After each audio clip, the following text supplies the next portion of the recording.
नमस्कार साथियों, मैं एडवोकेट अचिंत उपाध्याय आपका अपने YouTube channel the real study point पर हार्दिक स्वागत करता हूं। और आज मैं आपको भारतीय राज्य व्यवस्था यानी इंडियन पॉलिटी का नेक्स्ट चैप्टर नंबर 21 पढ़ाने जा रहा हूं। और ये चैप्टर अति महत्वपूर्ण है। क्यों महत्वपूर्ण है?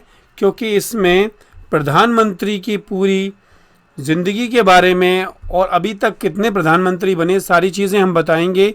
लेकिन उससे पहले मैं बताना चाहूँगा आपको कि जो भी हम पढ़ा रहे हैं सारा का सारा क्रमबद्ध तरीके से पढ़ा रहे हैं, कोई भी चीज़ इसमें छूट नहीं रही है। अगर फिर भी आपको कोई ऐसा लगता है, कुछ और आपको चाहिए, तो आप कमेंट बॉक्स में कमेंट ज़रूर करें, अपना सजेशन दें। और अगर आपको अच्छा लगता है तो उस प्रकार का भी आप कमेंट कर सकते हैं। लाइक करें, शेयर करें। तो चलिए दोस्तों, स्टार्ट करते हैं।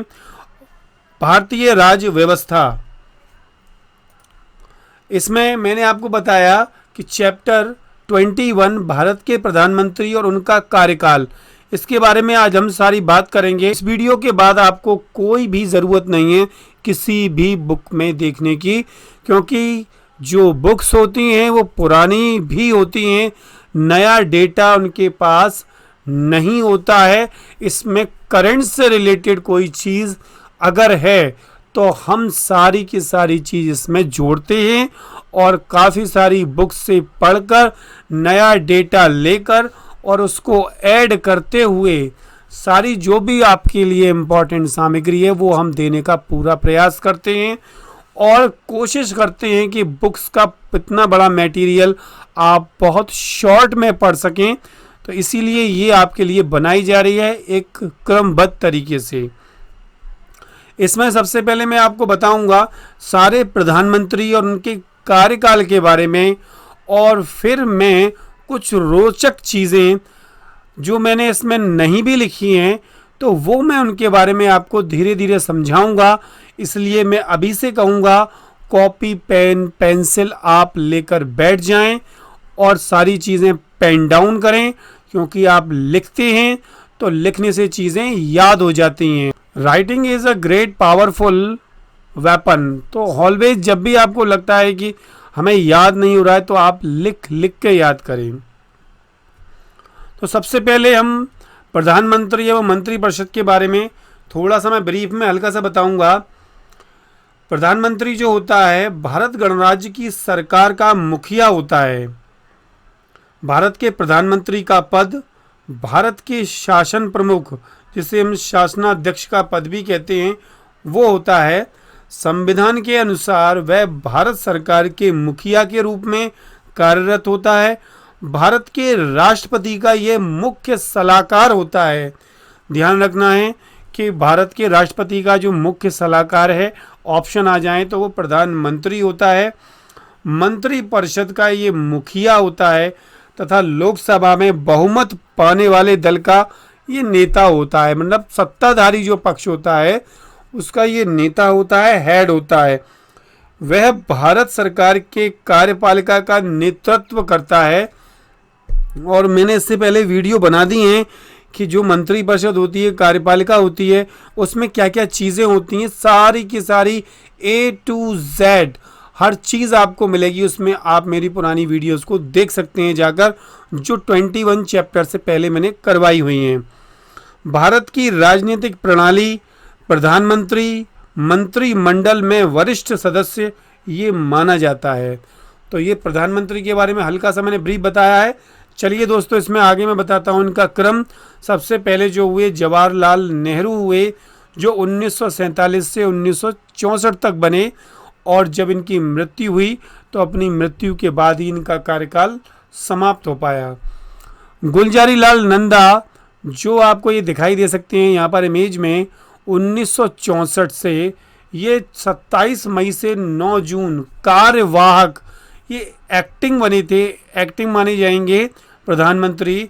अगर अभी तक हम देखें तो केवल 14 प्रधानमंत्रियों की लिस्ट आती है, लेकिन इनको अगर कार्यवाहक को जोड़ दिया जाए 2 बार तो ये 15 हो जाते हैं। लाल बहादुर शास्त्री जो बने जवाहरलाल नेहरू के बाद कार्यवाहक नहीं परमानेंट बने 1964 से लेकर 1966 तक, ये इनका इमेज है, देख सकते हैं।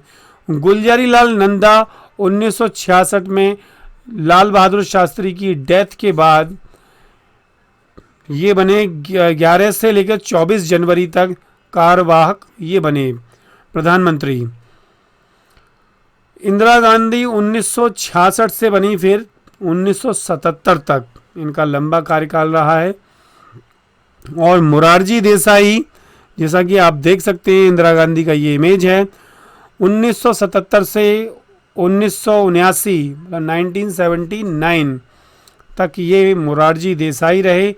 अगर हम भारत के इतिहास में कहें तो इंदिरा गांधी पहली लेडी और अभी तक अंतिम लेडी हुई हैं जो भारत के प्रधानमंत्री पद पर आसीन रहीं।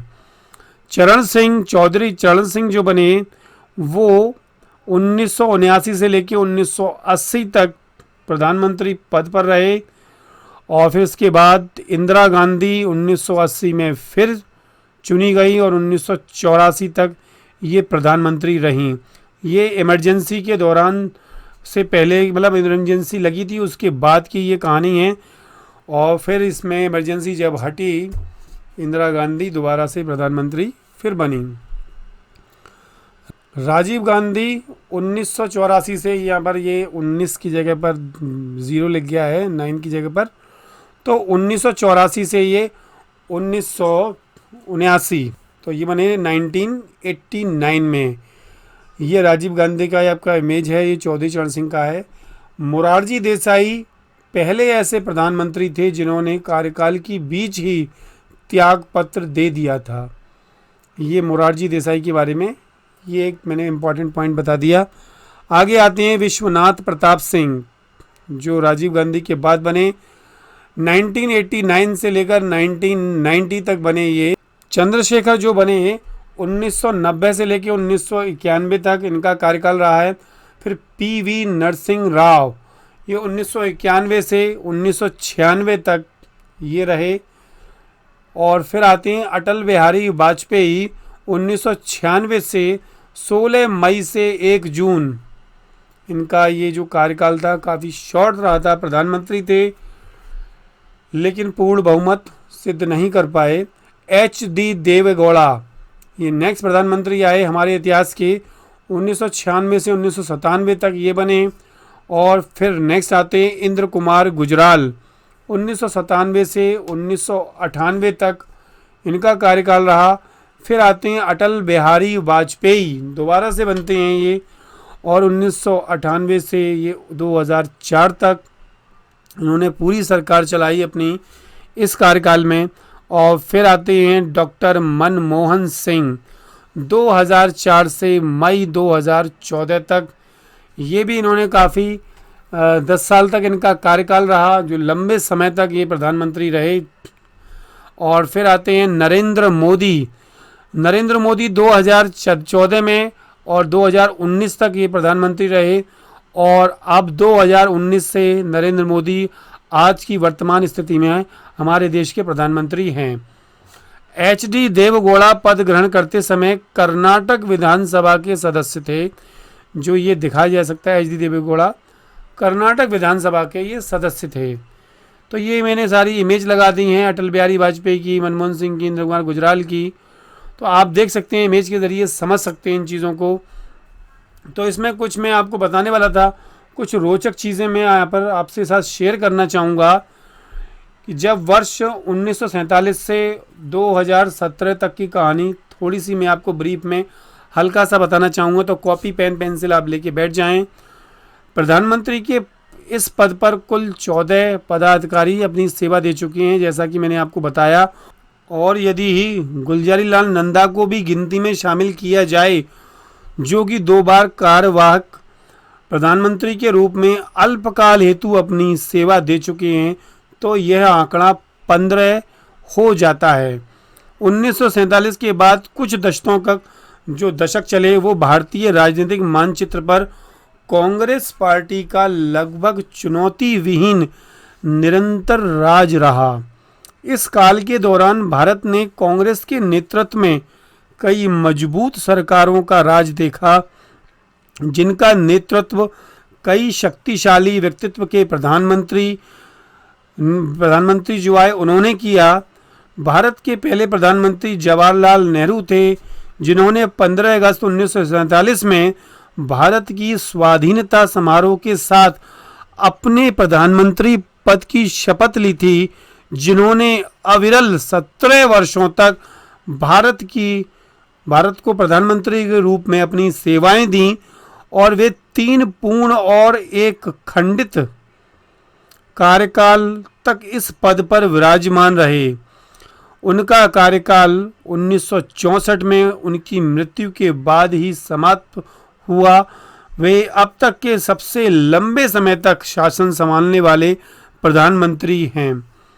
जवाहरलाल नेहरू की मृत्यु के बाद उनकी पार्टी के लाल बहादुर शास्त्री इस पद पर विद्यमान हुए, जिनके लघुकालिक 11 महीने के कार्यकाल में भारत ने 1964 का कश्मीर युद्ध और उसमें पाकिस्तान की पराजय देखी। युद्ध के पश्चात ताशकंद के जो शांति समझौते पर हस्ताक्षर करने के बाद ताशकंद में ही उनकी अकारणीय कुछ उन्हें ऐसा हुआ, अटैक पड़ गया ये कहा जाता है, और वहीं पर उनकी मृत्यु हो गई। और फिर इनके बाद प्रधानमंत्री पद पर जवाहरलाल नेहरू की पुत्री इंदिरा गांधी इस पद पर देश की पहली महिला प्रधानमंत्री के रूप में नवनिर्वाचित हुई। इंदिरा के पहले 2 कार्यकाल 11 वर्षों तक चले, जिसमें उन्होंने बैंकों का राष्ट्रीयकरण और पूर्व राज परिवारों को मिलने वाले शाही भत्ते और राजकीय उपाधियों की समाप्ति की। ऐसे कठोर काफ़ी कुछ उन्होंने कदम उठाए। और फिर साथ ही पाकिस्तान से जो 1971 का युद्ध और बांग्लादेश की स्थापना भी इन्हीं के काल में हुई। जनमत संग्रह द्वारा सिक्किम का भारत में अभिगमन हुआ, मतलब कि सिक्किम राज्य जो है भारत में मिल गया। ये इनके कार्यकाल में हुआ था। फिर पोखरण में भारत के पहले परमाणु परीक्षण जैसे ऐतिहासिक घटनाएं भी इंदिरा गांधी के इस शासनकाल में हुई। परंतु इन तमाम उपलब्धियों के बावजूद 1975 से 1977 तक का कुख्यात आपातकाल भी इंदिरा गांधी ने ही लगवाया था, और यह समय सरकार द्वारा आंतरिक उथल पुथल और अराजकता को नियंत्रित करने हेतु लोकतांत्रिक नागरिक अधिकारों की समाप्ति और राजनीतिक विपक्ष के दमन के लिए कुख्यात रहा था उस समय। और इसमें काफ़ी बड़े बड़े नेताओं को जेल में डाल दिया गया था। यही एक ऐसा दौर था जो देश ने बहुत बड़ा मोड़ लिया। राजनीति पूरी हिल गई, चरमरा गई और संविधान में आमूलचूल परिवर्तन किए गए। इस आपातकाल के कारण इंदिरा के खिलाफ उठी विरोध की लहर के कारण आपातकाल के समापन के बाद 1977 में चुनावों में विपक्ष के जो तमाम राजनीतिक दलों ने संगठित रूप से जनता पार्टी के छत्र के नीचे कांग्रेस के खिलाफ एकजुट होकर लड़ाई लड़ी और कांग्रेस को बुरी तरह पराजित करने में सफल रहे। जनता पार्टी की गठबंधन की जो सरकार थी उसकी तरफ से मोरारजी देसाई देश के पहले गैर कांग्रेसी प्रधानमंत्री बने। प्रधानमंत्री मोरारजी देसाई की सरकार अत्यंत विस्तृत एवं कई विपरीत विचारधाराओं की राजनीतिक दलों द्वारा रचित थी, जिनका एकजुट होकर विभिन्न राजनीतिक निर्णयों पर एक मत न हो पाने से समन्वय बनाकर रखना बहुत कठिन हो रहा था। और अंत में 2.5 वर्षों के शासन के बाद जुलाई 1979 मतलब 1979 को मोरारजी देसाई के इस्तीफे के साथ ही उनकी सरकार गिर गई। तत्पश्चात क्षणिक समय के लिए मोरारजी सरकार जो सरकार थी, सरकार में जो बने थे उप प्रधानमंत्री रहे। चौधरी चरण सिंह ने कांग्रेस के समर्थन से बहुमत सिद्ध किया और प्रधानमंत्री की शपथ ली। उनका कार्यकाल केवल 5 महीनों तक ही चला, जो कि उन्हें भी घटक दलों के साथ समन्वय बना पाना कठिन रहा था उस समय। तो ये जो रही थी 1979 से लेकर जुलाई से जनवरी तक चला था 1980 तक, जुलाई से जनवरी।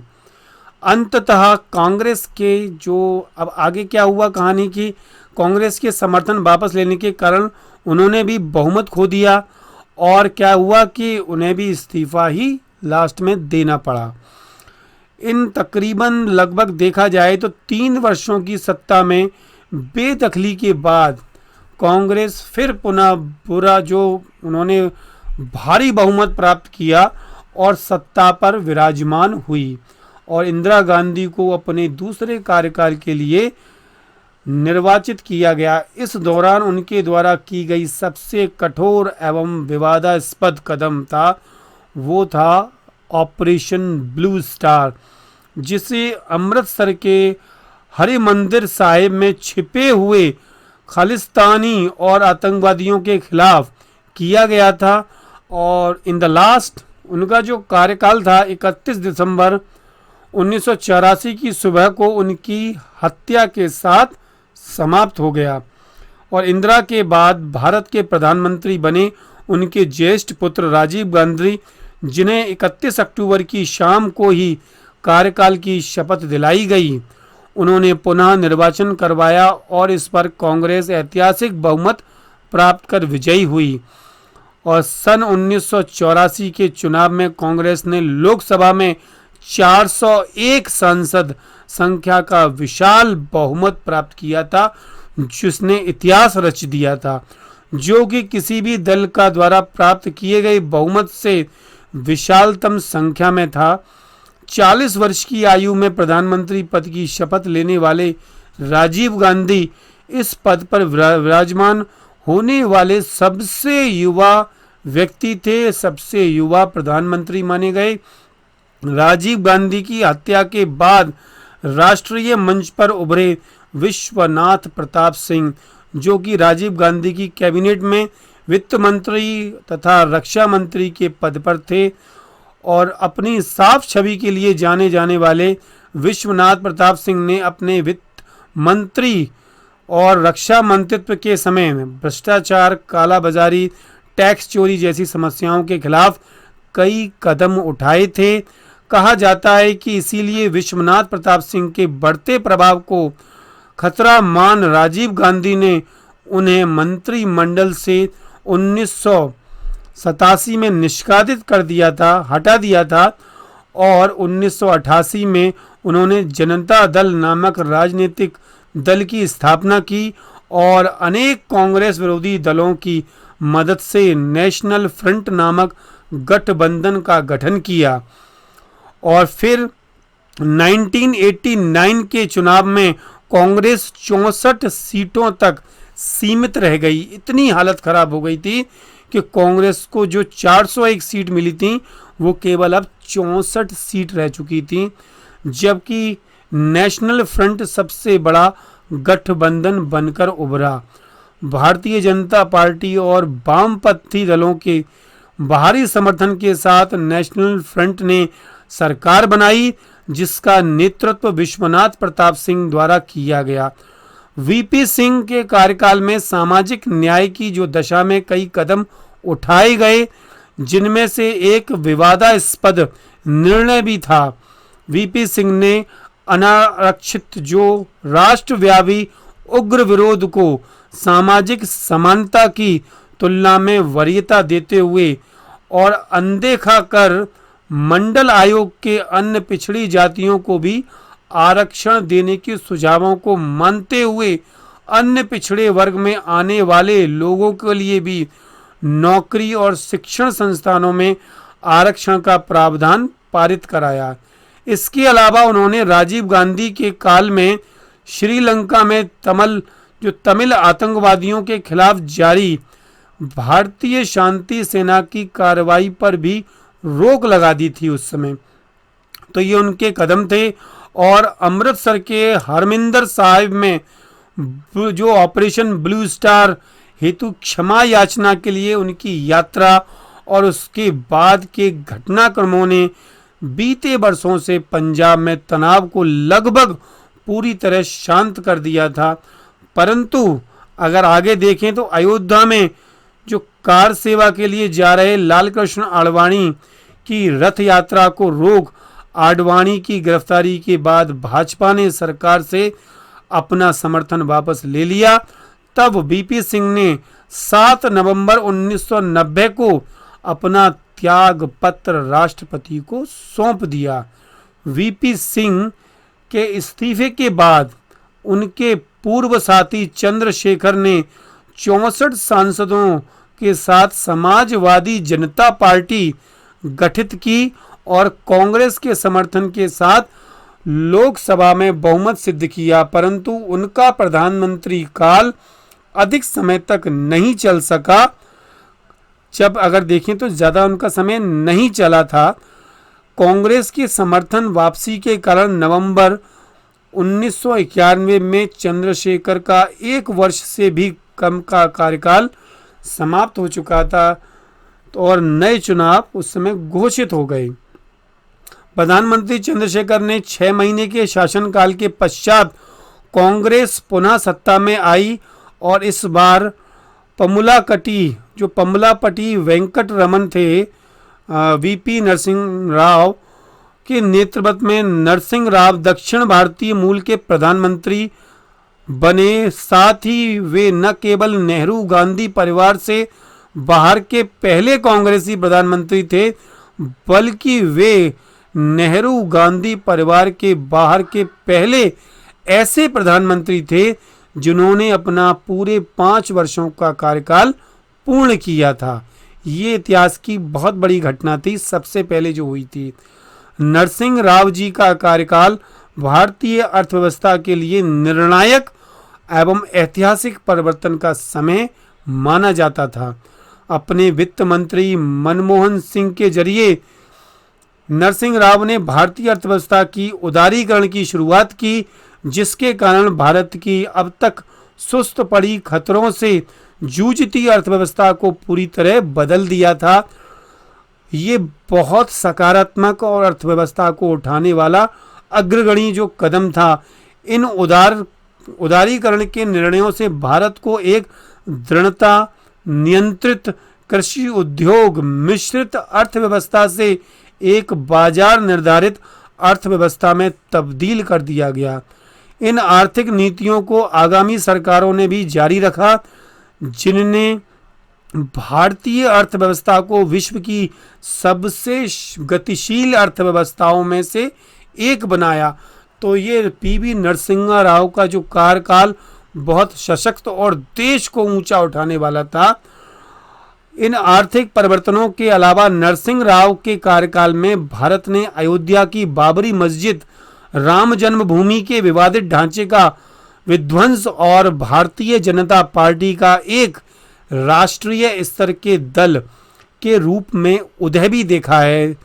नरसिंह राव जी का जो कार्यकाल है मई 1996 को समाप्त हो गया, जिसके बाद देश ने अगले 3 वर्षों में 4 लघुकालीन प्रधानमंत्रियों को देखा। पहले अटल बिहारी वाजपेयी जो 13 दिनों के लिए उन्होंने अपना शासन किया, और फिर आए प्रधानमंत्री एच.डी. देवगौड़ा जो 1 जून 1996 से 21 अप्रैल 1997 तक रहे, और इसके बाद इंद्र कुमार गुजराल जो 21 अप्रैल 1997 से 19 मार्च 1998 तक उनका कार्यकाल रहा। दोनों की 1 वर्ष से कम समय के कार्यकाल एवं तत्पश्चात पुनः प्रधानमंत्री अटल बिहारी वाजपेयी फिर बन के आए, और उनकी सरकार 19 माह की सरकार 1996 में नवनिर्वाचित हुई, और अटल बिहारी वाजपेयी की सरकार ने कुछ अत्यंत ठोस और चुनौतीपूर्ण कदम उठाए और मई 1996 में सरकार के गठन के 1 महीने बाद सरकार ने पोखरण में 5 भूतालिया परमाणु विस्फोट करने की घोषणा की। मतलब भूतालिया मतलब भूतल पर जो नीचे था उसमें पोखरण में इन विस्फोटों के विरोध में। और यहाँ बता दूं मैं, ये जो परमाणु विस्फोट हुआ था इसमें हमारे जो राष्ट्रपति APJ अब्दुल कलाम थे, उस समय साइंटिस्ट थे, तो ये इन्होंने बहुत बड़ा रोल उस समय अटल बिहारी वाजपेयी की सरकार में अदा किया था। इन विस्फोटों के विरोध में अमेरिका समेत कई विपक्षी देशों ने भारत पर आर्थिक प्रतिबंध लगा दिए, परंतु रूस, फ्रांस, खाड़ी देशों और कुछ अन्य के समर्थन के कारण पश्चिमी देशों का यह प्रतिबंध पूर्णतः विफल रहा। इस आर्थिक प्रतिबंध की परिस्थितियों को बखूबी संभालने को अटल सरकार की बेहतरीन कूटनीति जीत के रूप में देखा गया और माना गया।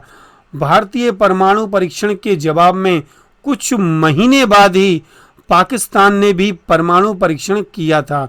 दोनों देशों के बीच बिगड़ते हालातों को देखते हुए सरकार ने रिश्ते बेहतर करने की कोशिश की। फरवरी 1999 में दोनों देशों ने लाहौर घोषणा पर हस्ताक्षर किए, जिसमें दोनों देशों ने आपसी जो रंजिश है, मतलब उनकी जो दुश्मनी है, खत्म करने, व्यापार बढ़ाने और अपनी परमाणु क्षमता को शांतिपूर्ण कार्यों के लिए इस्तेमाल करने की घोषणा की। और आगे चल के इसमें दोस्तों 17 अप्रैल 1999 को जयललिता की पार्टी ने अपना जो सरकार से अपना समर्थन दिया और नए चुनावों की घोषणा करनी पड़ी तथा अटल सरकार ने चुनाव तक सामयिक जो शासन स्तर पर घटा दिया गया था। उस समय जो घटनाएं चल रही थी, इस बीच कारगिल में पाकिस्तानी घुसपैठ की खबर आई और अटल जी की सरकार ने सैन्य कार्रवाई के आदेश दिए और यह कार्रवाई सफल रही और करीब 2 महीने के भीतर भारतीय सेना ने पाकिस्तान पर विजय प्राप्त कर ली थी। 1999 का अगर दौर देखें तो उस समय के चुनाव में भाजपा ने नेतृत्व की राष्ट्रीय जनतांत्रिक गठबंधन ने बहुमत प्राप्त किया और प्रधानमंत्री अटल बिहारी वाजपेयी अपनी कुर्सी पर बरकरार रहे।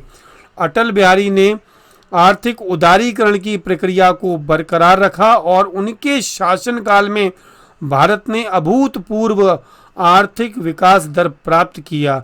साथ ही इंफ्रास्ट्रक्चर और बुनियादी सहूलतों जो सुविधाएं थीं, सहूलियतों को विकास के लिए सरकार ने कई निर्णायक कदम भी उठाए थे, जिसमें राजमार्गों और सड़कों के विकास, राष्ट्रीय राजमार्ग परियोजना, विकास परियोजना, प्रधानमंत्री जो ग्राम सड़क योजना जैसी योजनाएं भी शामिल हैं। जो चहुं दिशाओं से जो सड़कों का जो बनना शुरू हुआ वो अटल बिहारी वाजपेयी की ही देन है। ऐसी योजना इसमें बनी, परंतु उनके शासनकाल के दौरान सन 2002 में गुजरात में गोधरा कांड के बाद भड़के हिंदू मुस्लिम दंगों ने विशेषकर गुजरात जो था इस समय जूझ रहा था हिंदू और मुस्लिम दंगों से इस समय जल चुका था।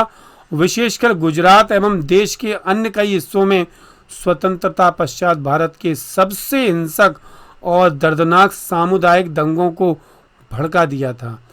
सरकार पर और गुजरात के तत्कालीन मुख्यमंत्री नरेंद्र मोदी पर उस समय दंगों के दौरान रोकथाम की उचित कदम नहीं उठाने पर जो आरोप लगाया गया था उस समय, और प्रधानमंत्री वाजपेयी का कार्यकाल जो शुरू हुआ था उस समय और फिर ये समाप्त हुआ 2004 को पूर्ण रूप से समाप्त हो गया। वे देश के पहले ऐसे गैर कांग्रेसी प्रधानमंत्री थे जिन्होंने अपना पूरे 5 वर्षों का कार्यकाल पूर्ण किया था। इस सरकार ने, बीजेपी सरकार, और 2004 के चुनाव में राष्ट्रीय जनतांत्रिक गठबंधन लोकसभा में बहुमत प्राप्त करने में अक्षम रहा और कांग्रेस सदन में सबसे बड़ी दल बनकर उभरा। वामपंथी पार्टियों और कुछ अन्य दलों के समर्थन के साथ कांग्रेस के नेतृत्व में यूपीए संयुक्त विकासवादी गठबंधन की सरकार स्थापित हुई और प्रधानमंत्री बने मनमोहन सिंह। जिसे हम कहते हैं यूपीए गवर्नमेंट। कांग्रेस का इसके साथ और पार्टियों का समर्थन है।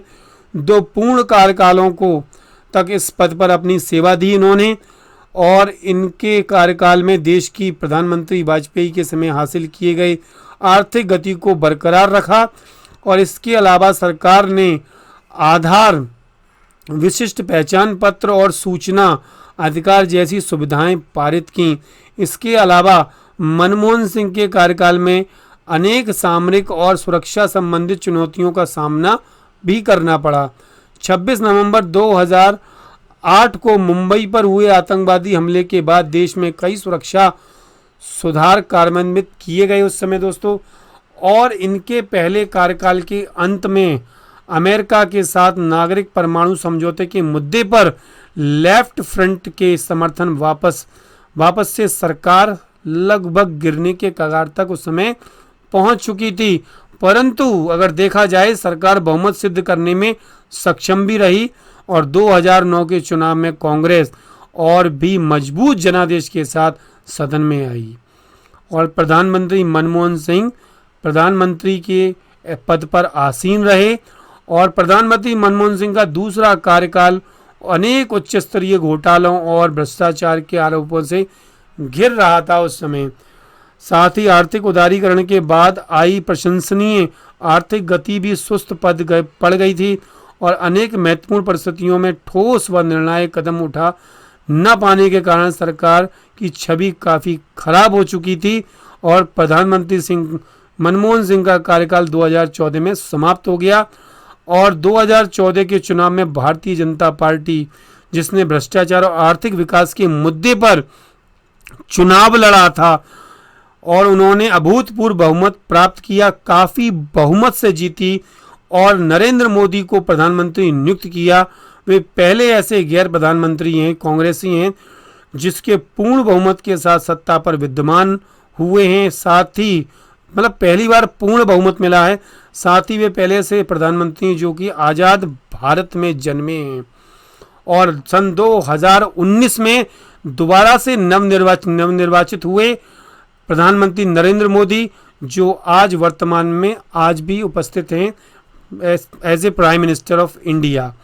तो ये सारा जो कार्यकाल था दोस्तों, मैंने आपको कुछ टाइम लगा है, लेकिन अगर आप इसको ध्यान से सुनेंगे और चिंतन मनन करेंगे तो आपकी जो हिस्ट्री है बहुत अच्छी हो जाएगी। कोई भी क्वेश्चन आपका गलत नहीं जाएगा। अगर आप नहीं सुनना चाहते हैं शुरू की, आप जो मैंने वीडियोस दी हुई हैं, जो मैंने चित्रित करके बता दी हैं, वो भी आप देख सकते हैं, वो भी आपके लिए पूर्ण रहेगा। तो ये वीडियो आपको कैसी लगी है आप मुझे कमेंट करके बताएं, शेयर करें, लाइक करें। मिलते हैं दोस्तों नेक्स्ट वीडियो में इसी जोश के साथ और इसी उमंग के साथ। तब तक के लिए जय हिंद, जय भारत।